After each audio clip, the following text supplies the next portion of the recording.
I said, at the end of the day, I do have to look for the reality measure of fruit. Exactly. If what I'm giving myself to, it's like, I don't need to quote, say, I'm right. I heard God. See, I'm right. Yeah. It's more like, you know what? There's nobody to impress. There's no group to try to get to march up this mountain. There's a sense of just going like, if I'm going to be fruitful and spend the time that I have wisely, then the truth is I have to constantly be looking to say, Lord, are the earmarks that you are with me in this present for me to see and discern? Because if all of a sudden they're not, I've learned to just kind of like, okay, at that moment, I'm just going to stop and then try to re-engage in that dialogue with him. I'm pretty sure you didn't abandon me, but did I take a left turn where I shouldn't have? Help reorient me in terms of what you've put on my plate to do. And isn't it fun to do that without all the guilt or performance demands that, boy, I've got to get this right at every moment or God's going to be upset at me? Rather than, no, this is a father and a son learning to go on this walk together. And when we get sidetracked at times, God's not upset about that. He's just inviting us back. So I love being able to get through seasons in my life and look back and say, has that been fruitful? Has that been worth doing? Has that been... And not have all the overlays of performance and did I get everything right? Because I don't ever get everything right. My dad and I were talking about the whole process of learning to listen and the time that it takes to develop a confidence in being able to discern. And, he's sort of on the front end of finally agreeing doctrinally that that's not a crazy idea, but that may be part of normal Christianity. I mean, we grew up in a tradition where, the thought of hearing God's voice is like, I'm not so sure that that's safe. The Bible's been written and the canon's closed. And I just, he said, Brett, how do you know? I said, Dad, I've been focused on this for the last 10, 12 years of asking God to be a part of my decision-making just about every single day. I said, it is a confidence that has been developed over time. It didn't just all of a sudden bing happen and I got this new gift. Right. It's the fact that there's a track record of being able to just go, Lord, I'm asking you to help me make these decisions. I don't want to do this by myself. I'm not trying to navigate just by principles. I need a lot of the sense of the intimacy of this dialogue. And I said, first, it starts with the freedom to be wrong. And, some are weightier issues that I don't want to be wrong on, and they're greater consequences. But if I'm afraid to engage in the question asking of, hey, God, where should it go? And then having the courage to actually decide whether there was a sense of a leaning of my heart, one in one direction or another. I say it's just the track record of time that I look back and I go like, gosh, more often than not, it looks like God was part of that dialogue. And I like the freedom not to be spooky. Everybody talks about hearing God's voice. I mean, that's where axe murders get started and all kinds of things. And so God told me to chop his head off. Yeah, that God told me stuff has got a pretty bad reputation in the culture and pretty bad among Christians because a lot of times people, God told me this, and it's very arrogant. And it's usually, as we said in the podcast, God tells me what you should be doing, and then if you don't do it, and it usually involves you giving me some kind of money. That's how it usually works. So that ties us right into the God Mammon Show.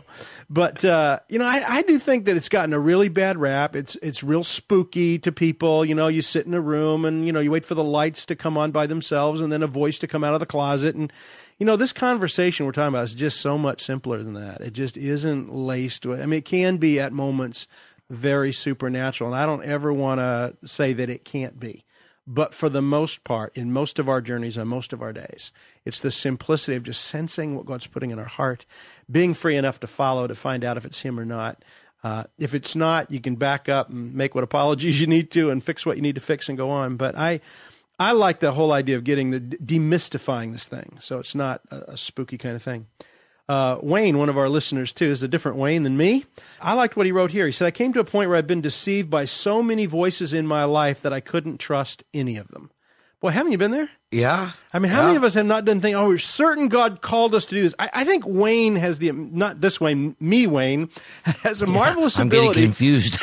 My inner voice can disguise itself as God a lot. And I think in my younger days, there were many things that I could just swear, God's really put this on my heart.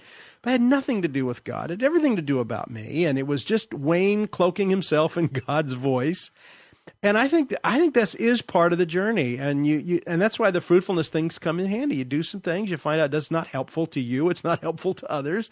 So maybe this is only Wayne's agenda as God's voice. So he says, I gave up basically on God in confusion, bewilderment, and despair. And I'm sure there are others who are listening in who would say, yeah, me too.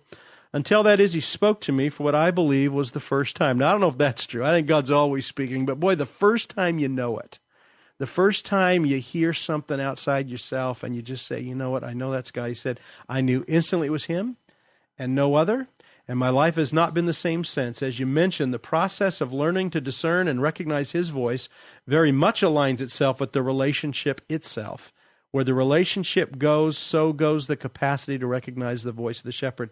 And I love that. You cannot separate trying to discern and have this conversation from a larger relationship of experiencing his life and experiencing his love every day. There is really a value in having a community of folks that you're kind of living your life with and inviting their feedback, their relationship.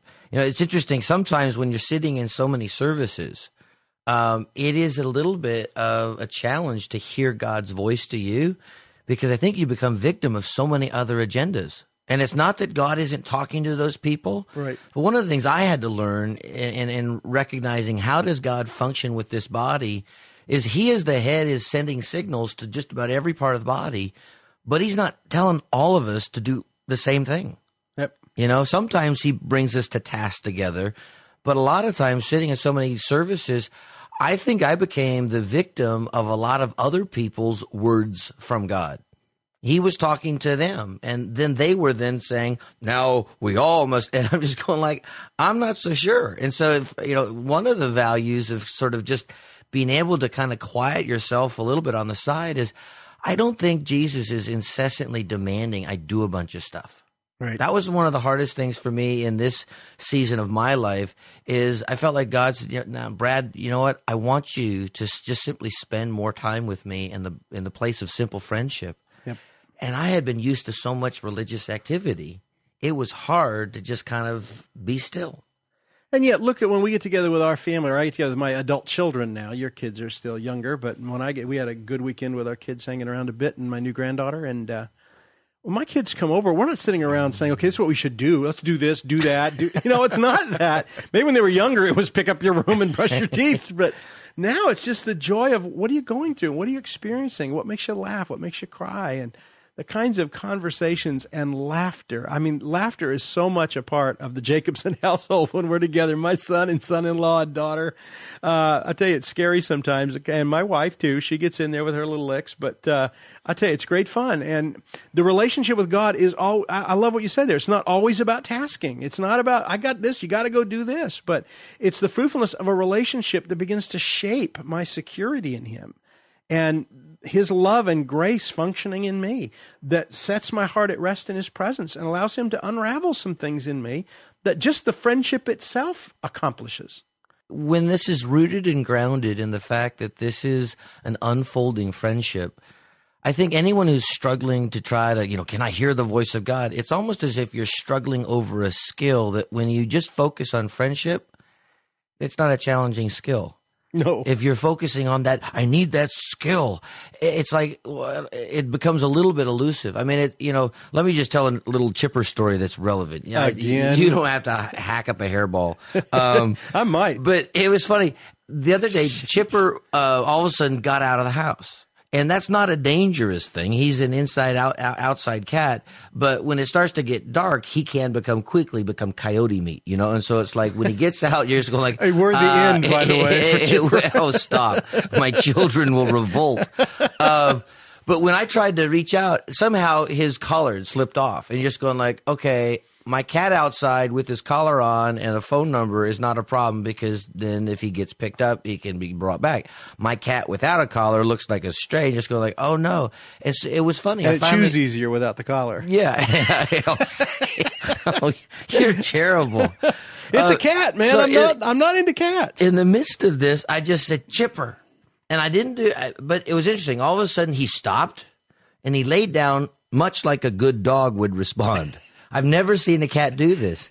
He stopped. These stories go beyond believability for me. No. I think every week you make up a Chipper story. No, I don't. This was marvelous. He stopped. Yeah. And he laid down. Yeah. And then I was able to go to him. I was able to put his collar on, and then he followed my voice back in. Now you got to realize, I then turned around to the rest of the family, and it's like I just scored a touchdown, because Chipper responds most to everyone else. I'm the guy he has a little bit of a challenge with. Yep. But guess what? What's happening is I've recognized he and I are no longer strangers. I think by the inordinate amount of stories of Chipper, you might think I'm this profound cat lover. I used to be a cat punter. I used to be the guy that says, "Yeah, let's you go outside and call the coyote. Yeah, Coyote, let's go see if we can't run over a cat." And somehow this cat, we will get letters. This cat has changed my heart a little bit, because I've recognized in the context, if I don't spend any time him getting used to my voice, the reality is we're still strangers. But the more that we have had interactions, the more familiar with my voice he's becoming. I just know a lot of times when you're trying to discern God's voice, people that don't have much of a conversation with him in the first place, they're not spending a lot of time unfolding their heart to God, because, they don't think he's listening. Unlike normal cats, he's not a reluctant responder. Okay. Chipper's a little bit of a reluctant responder. The analogy breaks down. But with God, I've recognized there's a sense that the more familiar we become in the context of relationship, the less of a challenge it is in terms of, quote, being able to hear him.